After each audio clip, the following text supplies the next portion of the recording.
우리가 이제 신화를 보면 성경에 나온 이집트뿐만 아니라 세계 주의 나라에서 많은 신화들이 있습니다. 신화.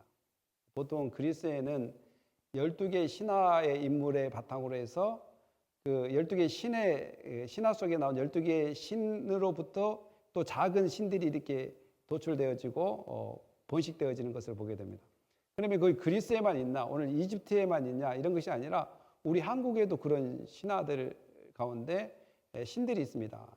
특히 이제 여러분 북한의 그 압록강과 대동강을 다스린 신이 누군 줄 아십니까? 예. 북한의 그 압록강과 대동강을 다스리는 신이 하백이라고 합니다. 하백. 하자가 강하자고 백자가 머리 백이에요. 그래서 하백신이라고 있다고 이야기하더라고요. 그 하백신은 뭐냐면 강에서 강태공들이 고기를 잡을 때 잘 잡게 하고 또 그 강물이 범람해서 주민에게 피해를 주지 않는 그런 것을 빌고 안녕을 비는 그런 신이 하백신이라고 합니다. 또 한국에 여러분들이 잘 알다시피 바다의 신을 무슨 신이라고 하신 줄 아세요? 바다의 신 한국에 용왕이라고 해요. 용왕. 용자가 그 뭐 여러분 잘 아시죠? 용자고 왕은 왕할 때 왕자인데 이제 그것이 이제 바다의 수호신처럼 됐는데 한국의 용왕님에게 빈다 막 이런 말을 많이 하지 않습니까? 근데 이제 바다의 선원들이 고기를 잡으러 갈 때 고기 풍어가 될 수 있도록 많은 고기를 잡을 수 있도록 1차적으로 비는 것이 용왕한테 빌게 되고 두 번째 뭐냐면 그 태풍이랄지 바다의 그 파도로 인해서 배가 뒤집어져서 이게 선원들이 죽게 된단 말이에요. 그럴 때 그런 사고를 당하지 않도록 용왕에게 빌게 되고 세 번째는 죽었다 할지라도 그 영혼들이 바다에 떠돌아 다니면서 있는 그 영혼을 불쌍히 여겨서 그들이 다시 육지로 이렇게 귀환할 수 있도록 비는 그런 행위들이 한국에 있었습니다. 그럴 때 우리가 이제 그렇게 알다가 예수를 믿게 된 순간 체인지 마인드가 되는 마인드 체인지가 되는 거죠. 요 바다의 용왕이 이런 것들을 다스리는 것이 아니라 온 우주는 하나님께서 다스리시고 풍어를 맞게 하시고 또 풍성하게 얻게 하시는 것도 하나님이라는 것을 알게 됩니다. 성경을 읽은 다음에. 그러면 이런 문화가 한국에 또 그리스 이런 문화가 아니라 오늘 본문의 이집트 문화에도 이미 3000년부터 개구리와 관련된 신이 있습니다. 개구리와 관련된 신. 그러니까 모세가 언제 태어났냐면 BC 한 1500년, 1300년 그 사이에 역사적으로 태어났단 말입니다. 활동을 했단 말이에요. BC 1500에서 1300 그 사이로 정확한 날짜는 성경도 말하지 않습니다. 언제 며칠 우리 달력이 만들어진 것도 완벽히 만들어진 것도 근세에 와서 만들었기 때문에 유대력이랄지 여러 그 고대 근동의 달력에 정확한 날짜는 기록되지 않습니다. 그래서 대충 BC 1500에서 1300년으로 봅니다. 그러면 BC 1500에서 1300 전에 BC 3000년에 이미 모세가 태어나기도 전에 이집트에는 그 나일강을 다스리는 신이 뭐냐면 바로 헷회드라고 합니다. 헷회드. 그러니까 그 신은 여러분들이 이제 보면 이 신은 덴텔라라는 그 이집트 지역에 그러니까 그 델타 지역 그 나일강 삼각주보다도 더 위쪽으로 올라가서 한 이집트 중간 쪽에 있는 그 델텔라라는 그 템플인데 거기에서 이게 벽화로 이제 발견되는 거죠. 이런 식으로 이제 이 머리가 뭐예요?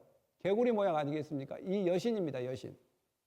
그리고 이거는 양의 머리를 쓰고 있는 크놈이라는 시고 이 신은 창조를 하고 이 신은 생명을 불어넣고 그래서 또 하나의 신을 만드는 장면이 그 벽화에 나오게 되는 거죠. 그러면 이런 사람들이 하나님을 모른단 말이죠. 하나님을. 누군지 모른단 말이죠. 그럼 자기들이 알고 있는 것은 나일강을 다스리는 것은 크놈이나 헤케드 그리고 저번에 우리가 하피 이런 신들이 나일강에서 우리에게 풍요를 주고 우리의 삶을 영위하고 헤케드는 이렇게 다산의 신처럼 여겨져 왔다라는 것이죠. 그리고 이 헤케드는 뭘 또 관장을 하냐면 개구리를 관장을 합니다. 사실 여러분 개구리는 어때요? 농산물에 피해를 많이 주지 않습니다. 개구리는 오히려 농사를 짓는 데 많은 도움을 준다고 합니다. 그런데 개구리가 농사에 피해를 주지 않고 원래 해충들, 유충들을 원래 잡아먹어서 농사에 그 작물들이 잘 자랄 수 있도록 도와주는 것이 개구리인데 어떨 때 문제가 되냐면 개구리 수가 많아가지고 그 개구리들이 그 플랜트 어떤 식물 위에 전부 뒤덮여 있을 때 그때 이제 손해를 보게 되고 농작물이 피해를 보게 되는 것인데 그 이상 그 개구리가 많이 늘어나지 않는 이상 적당히 있을 때는 아주 유용한 그 곤충이 뭐라 그러죠? 개구리를 뭐라 그래요? 나동희 지사님 뭐라 그래요? 개구리를 뭐라 그래요? 곤충이라 그럴까요? 하여간 이 개구리가 이렇게 도움을 많이 준단 말이죠. 그러나 많이 늘어났을 때 그냥 문제가 되는 것입니다. 그러니까 이 개구리를 통해서 무엇을 보여줄까? 개구리를 통해서 하나님께서 개구리 재앙을 통해서 아까도 저번 주에 이야기했다시피 그들에게는 재앙이지만 하나님께서 이스라엘 백성의 이 미라클, 이 기적을 통해서 이적을 통해서 뭘 보여줄 것인가? 여러분 잘 아시다시피 아무리 하나님을 잘 알아도 무난한 것을 무시할 수 없고 또 두 번째는 그룹의 어떠한 행위에 대해서 무시할 수가 없습니다. 이번에 이제 그리스에 가게 됐는데 그리스에 갔는데 이제 전부 우리 미국의 라덜 교수 두 분의 교수하고 거기 박사 과정에 있던 사람들과 또 이미 박사를 했던 분들이 다 모여서 이제 갔던 그런 여행이기 때문에 학식적으로 많이 뛰어난 분들이 많이 있단 말이죠. 그런데 이제 그리스에서 그 건널목을 건너려고 하는데 횡단보도를 건너려고 하는데 우리 무리들이 다른 무리들하고 이렇게 분리되니까 그걸 쫓아가기 위해서 신호를 무시하고 한 사람이 쫙 건너가니까 다른 사람들도 다 따라서 가고 내 뒤에서 이거 가야 돼 말아야 돼 하면서 결국 저도 따라갔습니다. 그러면서 느꼈던 것이 아무리 박사고 이 지식이 많다 할지라도 이 법 지키는 것은 이 무리에 많이 영향을 받구나. 어떤 사람이 다 대다수가 가면 그냥 법이고 뭐고 상관없이 그냥 나도 따라가게 되는 삼삼법칙이라고도 하고 나비 효과라고 하는데 어떤 사람이 세 사람이 똑같은 일을 하면 네 번째 사람은 가르치지도 않는데 앞에 세 사람이 하는 걸 그대로 따라한다고 합니다. 그런 것처럼 이 이스라엘 백성들도 이런 문화 속에 살면 아무리 하나님의 선택받은 백성이라고 할지라도 물들게 돼 있습니다. 이런 문화에 물들게 돼 있다는 거죠. 그냥 다 그렇게 하니까 물들게 돼 있다는 거죠. 그런데 거기서 바로 이러한 그들이 믿고 있는 이 헤케드라는 개구리 신을 의지하며 살아가는 사람들에게 정말 너희가 진정으로 의지해야 될 분이 누구냐? 바로 하나님이라는 것을 오늘 또 이 사건을 통해서 보여줍니다. 그러니까 뭐든지 한 번에 딱 끝내버리면 이런 사건들을 통해서 하나님이 보여주려고 하는 것들이 다 보이지가 않습니다. 그러나 이런 것들을 절차를 통해서 이스라엘 백성이 됐든 이집트 사람들이 됐든 깊이 하나님은 저런 분이구나. 또 우리가 알고 있는 신이 전부가 아니라는 것을 발견하게 됩니다. 그러니까 여호와께서도 모세에게 다시 불러요. 너는 바로에게 가서 그에게 이르기를 여호와의 말씀에 내 백성을 보내라라는 거예요. 보내라. 이제 내 백성이 애굽의 왕을 위해 살아가는 백성이 아니라 애굽의 람세스를 짓기 위해서 노동하는 종이 아니라 그들이 구원받아서 예배자의 삶을 살아야 된다는 거예요. 예배자. 이게 우리가 이 말씀을 보면서 깨달을 수 있는 것은 우리가 정말 구원받은 백성의 정말 가야 될 길은 예배의 삶이구나라는 것을 발견하게 됩니다. 그러니까 너희를 보내서 무엇을 할 것인가? 하나님을 하나님께 예배하기 위해서 보내기 위해서 하나님께서는 계속해서 목적을 정확하게 이야기해 줍니다. 왜 보내는가? 너희를 예배한 삶. 더 나아가서는 너희가 오늘날로 우리가 구원받은 백성들이 무슨 삶을 살아야 하냐? 바로 예배하는 삶이 이 말씀 속에서 정확하게 뒷받침해 주는 것을 보게 됩니다. 영광을 돌리기 위해서. 그래서 내가 개구리로 너희 온 땅을 치리라. 만약에 보내주지 않으면 이제 개구리로 친다라는 것이죠. 개구리로 치면 어떤 현상이 일어나냐면 아까도 이야기했다시피 그들이 신처럼 섬기고 있는 개구리가 세상에 통제가 안 된다면 자기들이 지금까지 믿고 있는 이 신이 아무 힘을 발휘하지 못합니다.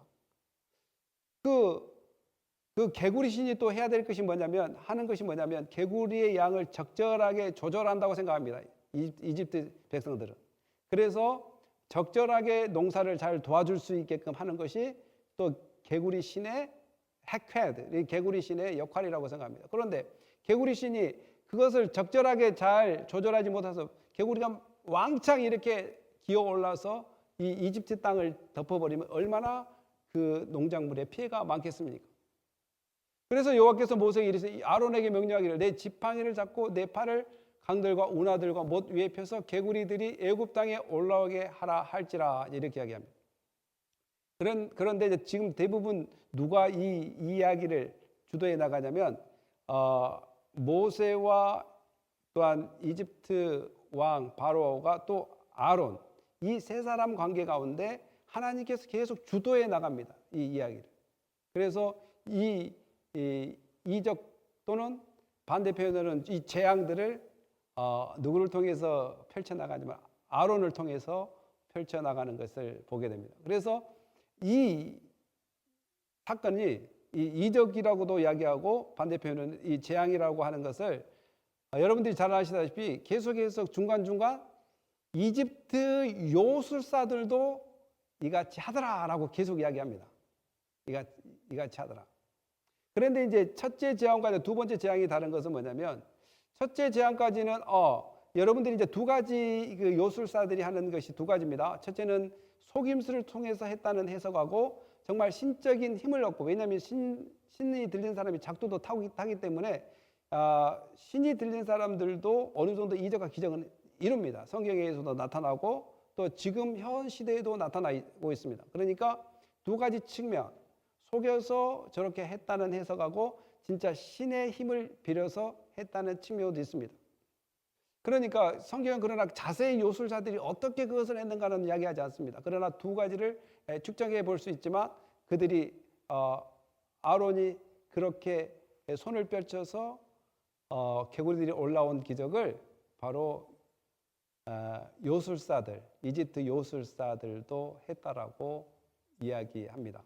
그러면 이제 아까도 이야기했다시피 이제 개구리는 그들이 믿는 신의 여신의 머리 모양을 보면서 그들이 개구리를 그렇게 신성시하고 또한 신처럼 여겼던 것은 요한계시록에는 어떻게 해석을 하냐면, 우리 또 내가 봄에 한번 다 같이 읽어볼까요? 시작. 또 내가 봄에 개구리 같은데 더러운 영이 용의 입과 짐승의 입과 거짓 선지자의 입에서 나오니라. 요한계시록에는 말세 개구리 같은, 그러니까 개구리 같은 이란 것은 개구리에서 뭐가 나 세 가지 더러운 것들이 나오는데 용의 입과 짐승의 입과 거짓 선지자들의 입이 나오는 것처럼 바로 개구리를 표현합니다. 그래서 개구리를 더러운 영의 이미지로 사용하게 되는 것이죠, 개구리. 그러니까 하나님 보시기에 아름답지 않는 그 모습을 이제는 그들을 통해서 누가 나일강의 다산을, 누가 사람들을 풍성하게 하는가, 이것을 정확하게 보여주는 것을 보게 됩니다. 이쯤 돼서 우리가 다 같이 한번 읽어보겠습니다. 바로가 시작. 바로가 모세와 아론을 불러 이르되 여호와께 구하여 나와 내 백성에게 개구리를 떠나게 하라. 내가 이 백성을 보내리니 그들이 여호와께 제사를 드릴 것이니라. 모세가 바로에게 이르되 내가 왕과 왕의 신하와 왕의 백성을 위하여 이 개구리를 왕과 왕궁에서 끌어 나일강에만 있도록 언제 강구하는 것이 좋은지 내게 분부하소서. 그가 이르되 내일이니라. 모세가 이르되 왕의 말씀대로 하여 왕에게 우리 하나님 여호와 같은 이가 없는 줄을 알게 하리니. 아멘. 바로가 이상하게도 자기들 요술사들이 있는데 모세와 아론을 부릅니다. 모세와 아론이 그렇게 손을 뻗쳐서 하니까 개구리들이 전부 땅으로 이렇게 올라왔다고 하지 않습니까? 그리고 요술사들도 그렇게 했다라고 하지 않습니까? 그러면 그들이 정말 힘이 있으려고 하면, 이집트의 요술사들이 힘이 있으려고 하면 올라왔던 것을 다시 내보낼 수 있어야 된다는 거예요. 근데 바로는 압니다. 그 요술사들이 어떤 기능을 갖고 있는지. 그래서 바로가 판단할 때 이 이집트의 요술사들은 이 돌로 보내거나 이 문제를 해결할 수 없다는 것을 몰랐을 겁니다. 만약에 알았다면 모세와 아론을 부를 필요가 없겠죠. 그런데 바로가 모세 아론을 불러서 이제 바로는 처음에 어떻게 이야기했냐면 나는 여호와라는 사람을 모른다. 도대체 누구길래 나한테 이런 명령을 하냐라고 했던 그가 이제는 여호와라고 처음 부르게 됩니다. 여호와께 구하라고. 야훼라고 나와요. 원문에는. 야훼께 구하여 나와 내 백성에게 개구리를 떠나게 하라라고 요청을 합니다. 처음으로. 그러니까 점점 재앙이 하나, 둘, 셋, 10가지 재앙이 계속 스텝 바이로 나갈 텐데 점점 그 일을 통해서 하나님을 점점 깊이 알게 됩니다. 그리고 이것은 바로에게 목적이 있는 것이 아니라 이집트 사람들 그리고 이스라엘 백성들도 분명히 여호와가 누군지를 분명히 알아야 됩니다. 그래야지 이제 앞으로 광야 생활에서 계속 어려움 가운데도 흔들리지 않고 따라가지 않겠습니까? 그래서 오늘 본문에도 이야기한 것처럼 우리 하나님 여호와가 이 같은 이가 없는 줄을 알게 하라. 다시 이야기해서 너희들이 요술쟁이가 있지만 그들은 할 수 없다는 것을 너가 분명히 알았기 때문에 모세와 아론을 불러서 이것을 다시 물러가게 하고 이 문제를 해결해 달라고 여호와 이름을 불러가면서 요구하는 것을 보면 분명히 이제 하나님이 어떤 분인가를 점점 알아가고 있는 것을 보게 됩니다. 그런데 중요한 것은 모세와 아론도 참된 지혜롭습니다. 지혜로운 것이 뭐냐면 그래요, 내가 당장 가서 기도할게요. 그래요, 내가 기도해서 물러가게 할게요. 그렇게 해도 되는데 정확한 날짜, 너가 요구하는 때가 언제냐? 라는 것을 물어봅니다.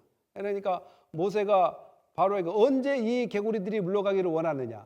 정말 대단합니다. 이것은 순간적으로 지혜가 없으면 못하는 일인데 왜냐하면 우리가 병이 들었을 때 기도하게 됩니다. 병이 들었을 때 우리가 이제 현재 우리가 병이 들을 때 목사님 기도 좀 해주세요. 이제 기도할 때고 또 약도 먹습니다. 약도 먹어요. 그래서 이제 어느 순간 이 하나님께 이 기도도 하고 약도 먹었는데 이 병이 나을 때가 온단 말이에요. 어째서 약도 먹고 기도를 하다 보니까 이제 병이 나았단 말이에요. 근데 가만 생각하게 되죠. 이거 기도해서 나은 건지 약을 먹어서 나은 건지 여러분들 좀 답답할 때가 있지 않습니까? 이거 기도해서 나았는지 옛날에는 무조건 진짜 우리 70년 80년대는 다 하나님이 낫게 해서 막 열이면 열 다 이야기하지만 요즘들은 좀 대화들이 달라졌어요. 하나님께서 치료해 주셨죠. 하나님이 치료해 주는데 내가 어제 약을 먹었는데 약이 나았는지 모르겠다고 이렇게 지금 변화가고 있습니다. 신앙들. 그런데 언제 어느 때 너가 원하느냐? 그러면 그때 만약에 그 날짜에 해결되면 내가 기도하고 하나님이 하신 것을 정확히 인식시키려고 하고 있습니다. 우리가 이제 믿음이 좋을 때는 다 하나님께서 하셨다고 이야기하지만 믿음이 좀 떨어지고 좀 무심이 들어오면 하나님이 하셨어. 되려고 하니까 되는 거지. 뭐 이렇게 이야기하는 사람도 있어요. 예수 믿어도. 되려고 하니까 되는 것이지. 뭐 어떻게 다 된 거지 뭐. 아까도 약을 먹어서 된 거지. 그러니까 어떻게 이제 나을 때가 돼서 난 거지. 이런 식으로 이제 하나님의 주권을 약화시킬 때가 있습니다. 근데 이 모습은 바로 언제 날 것인가, 언제 이 개구리도 물러가게 할 것인가라고 이야기할 때 정확하게 내일이라고 이제 이 이야기입니다. 그러면 이제 내일 분명히 물러가면 내가 내일이라고 했는데 모세가 기도해서 내일 물러갔다면 그래도 이 하나님의 역사하심이 이루어지는 것을 짐작할 수 있겠습니다. 물론 하나님께서 그렇게 보여준다고 해서 그 바로가 섣불리 딱 마음을 오픈하지 않습니다. 물론 자기 문제가 해결되고 나면 다시 마음이 굳어지게 됩니다. 그러나 어쨌든 그 모세가 계속 하려고 하는 것은 뭐냐면 도대체 하나님이 누군가 너희 앞에서 또 이집트 백성들뿐만 아니라 이스라엘 백성들 앞에서도 하나님이 누구신가? 여러분 하나님이 누구십니까? 나를 인도하시고 나를 구원하시고 오늘도 나를 지키시고 나의 영혼을 준비하시고 나를 영혼으로 인도하시고 천국으로 나를 예비하신 그 하나님, 그 하나님을 우리가 입으로 계속 말할 수 있는 건지, 아니면 오늘 이렇게 바로처럼 순간의 문제를 해결하고 난 다음에 다시 옛 모습으로 돌아가지는 않는지, 이런 것들을 오늘 말씀을 통해서 살펴보게 됩니다. 우리 13절 이렇게 나왔어요. 개구리가 왕과 왕궁과 왕의 신하의 왕의 백성들을 떠나서 나일강에만 있으리다 하고 모세와 아론이 바로 떠나 나가서 바로에게 내리신 개구리에 대하여 모세가 여호와께 간구하며, cry out이라고 해요. cry out. 그러니까 silence, 이게 침묵 기도가 아니라 그냥 일반적인 기도가 아니라 전심으로 하는 기도를 cry out, 이게 울부짖는 기도, 막 통속으로 하는 기도, 이것을 했다고 이야기합니다. 그래서 여호와께 간구하며 여호와께서 모세의 말대로 해 주십니다. 집과 마당의 밭에서부터 나와 다 죽게 하게 합니다. 이것은 하나님만 그런 능력이 있는 것이 아니라 예수님도 그런 능력이 있습니다. 그래서 예수님이 참 하나님이라고 마태복음 8장 27절에도 나오게 됩니다. 우리가 마태복음 8장 27절에 보면 그 사람들이 놀라게 여겨 이르되 이가 어떤 사람에게 바람과 바다도 순종하는가 하더라, 이렇게 이야기합니다. 그러니까 예수님께서 그 갈릴리 해변에서 그 배를 타고 가다가 그 제자들이 폭풍을 만날 때 정말 배가 뒤집어질 정도로 험난한 그 파도를 만나서 그들이 위급한 상황, 다급한 상황에 누구를 깨우냐? 예수님을 깨우게 되는데, 예수님이 바로 이 파도를 꾸짖으니까 그들이 예수 그리스도의 그 꾸짖음에 순종하는 것을 보고 하는 소리입니다. 그러니까 하나님께서는 못할 일이 전혀 없다는 것이 바로 이집트 사람뿐만 아니라 이스라엘 백성들에게 이것을 알리고 싶은 겁니다. 이 사건을 통해서. 여러분들도 이 사건을 보면서 하나님이 살아계심을 믿어야 되고 또 확신해야 될 줄 믿습니다. 그래서 하나님은 살아계시다. 하나님 지금도 함께 계시다. 그래서 우리의 얼굴에 미소가 계속 사라지지 않는 것은 하나님이 나와 함께 계시고 그분 살아계시다는 것을 믿기 때문에 담대하고 기뻐할 수 있다라는 사실입니다. 우리 마지막으로 한번 읽어보겠습니다. 사람들이 시작. 사람들이 모아 무더기로 쌓으니 땅에서 악취가 나더라. 그러나 바로가 숨을 쉴 수 있게 됨을 보았을 때 그의 마음을 완악하게 하여 그들의 말을 듣지 아니하였으니 여호와께서 말씀하신 것 같더라. 아멘. 제가 어렸을 때 제가 초등학교 한 4학년 정도 됐을 겁니다. 내 친구가, 제가 교회를 잘 다니다가 안 다닐 때가 좀 있었어요. 친구가 계속 저에게 교회 가자 그런 거예요. 그런데 이제 제가 4학년 때 저희 동네가 그 스낵, 이 과자 파는, 그때는 전빵이라 그랬어요. 전빵이 딱 하나가 있는데 그것도 엄마가 돈을 줘야 사 먹을 수 있고, 그래 돈도 잘 안 주잖아요. 근데 참 과자가 참 먹고 싶은 그때 그 시절이었습니다. 그리고 잘 사주지도 않았고 먹기도 힘들었고요. 그런데 그 친구가 저한테 교회 가자고 하는데 잘 안 가니까 어느 날 과자를 사고 갔어요. 그리고 저에게 김용식이라는 친구인데 과자를 사고 왔는데, 유정아, 교회 가자. 왜? 나 안 갈란다. 그러면 내가 이 과자 줄게, 갈래? 그러니까 제가 뭐라고 얘기했어요. 그래, 과자 주면 가지. 그래서 과자를 맛있게 먹었습니다.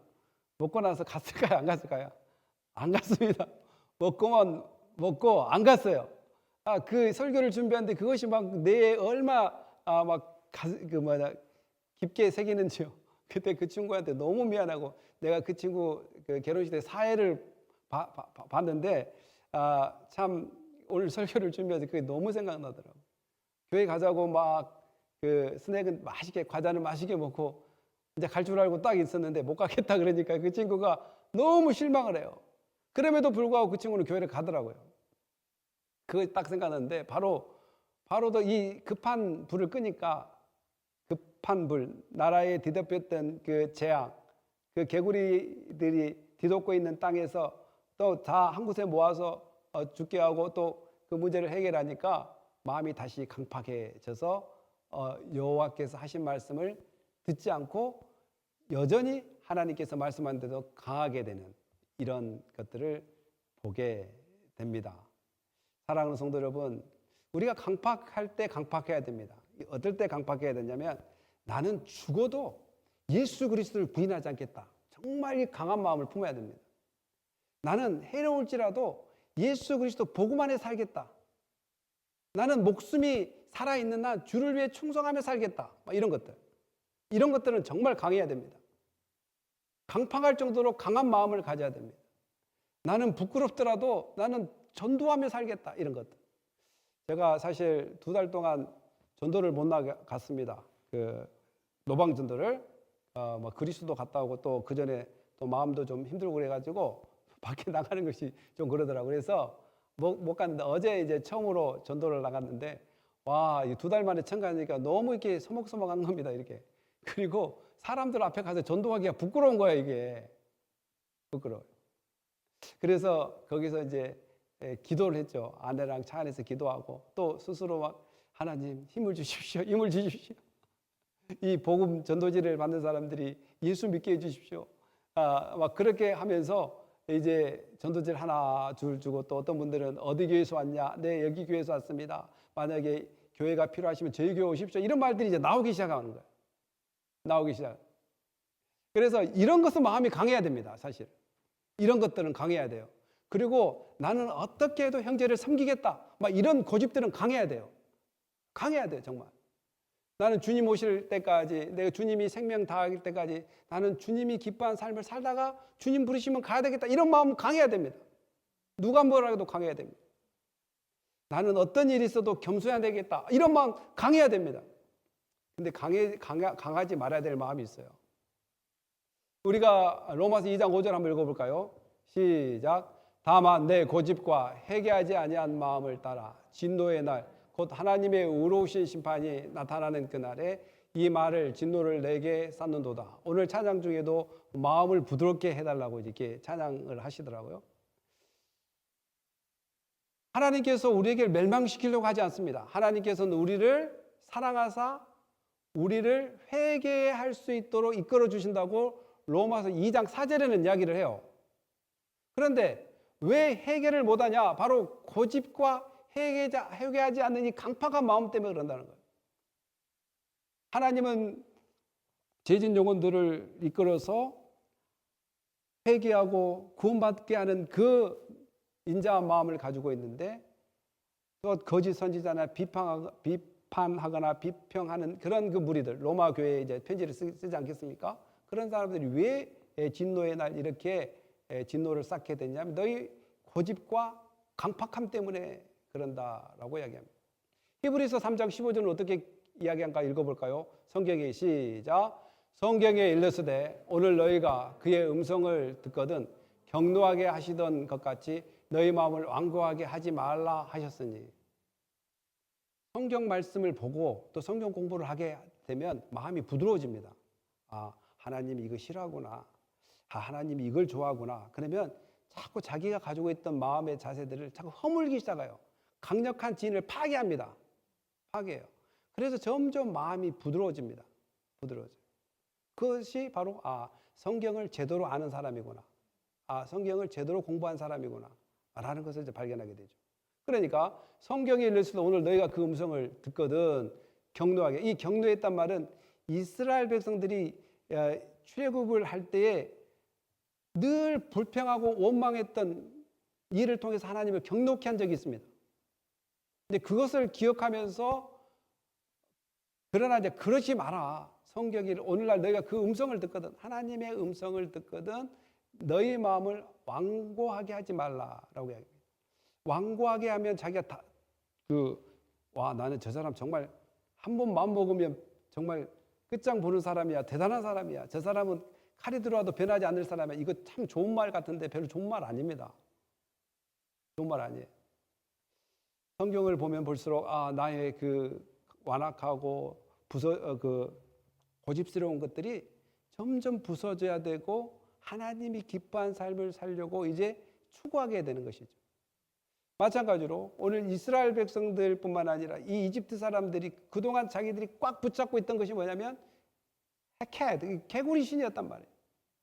이제는 이런 것들을 보면서 하나님이 있구나, 개구리 신보다 더 위대한 신이 있구나라는 것을 이 마음에서 받아들여야 되고, 그동안 3,000년 BC 3,000년 경에부터 시작된 이 헤케드 신에 대해서 이제는 마음을 돌이켜야 돼요.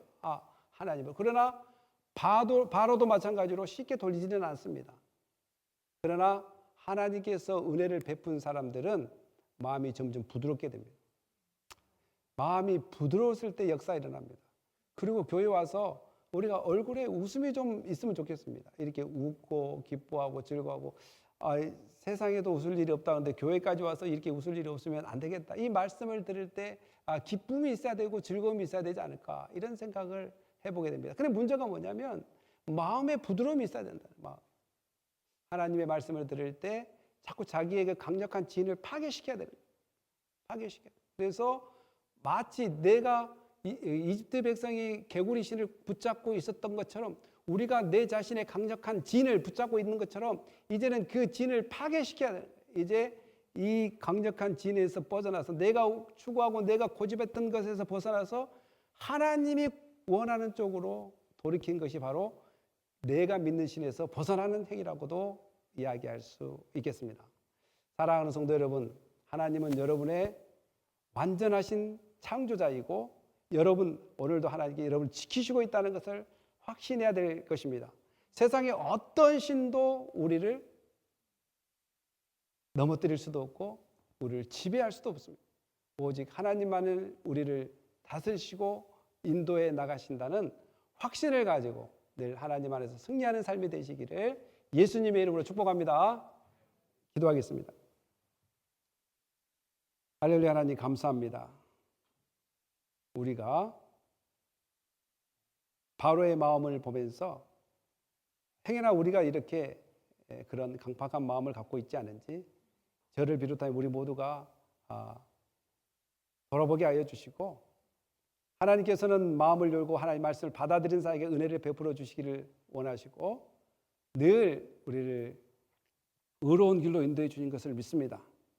우리가 마치 애굽 사람들이 개구리 신을, 헤케드라는 개구리 신을 붙잡고 있었던 것처럼 우리가 내 자신의 어떠한 신을 붙잡고 있지는 않습니까? 이제 돌이켜서 부드럽고 정말 온유한 마음을 가지고 하나님 보시기 아름다운 것을 추구하고 늘 하나님께서 원하신 뜻에 순종할 수 있는 마음을 주시고, 내가 만든 신에 이끌려 살지 않도록 하나님을 붙잡을 수 있는 믿음으로 우리를 인도해 주시옵소서. 감사하며 예수님의 이름으로 기도합니다.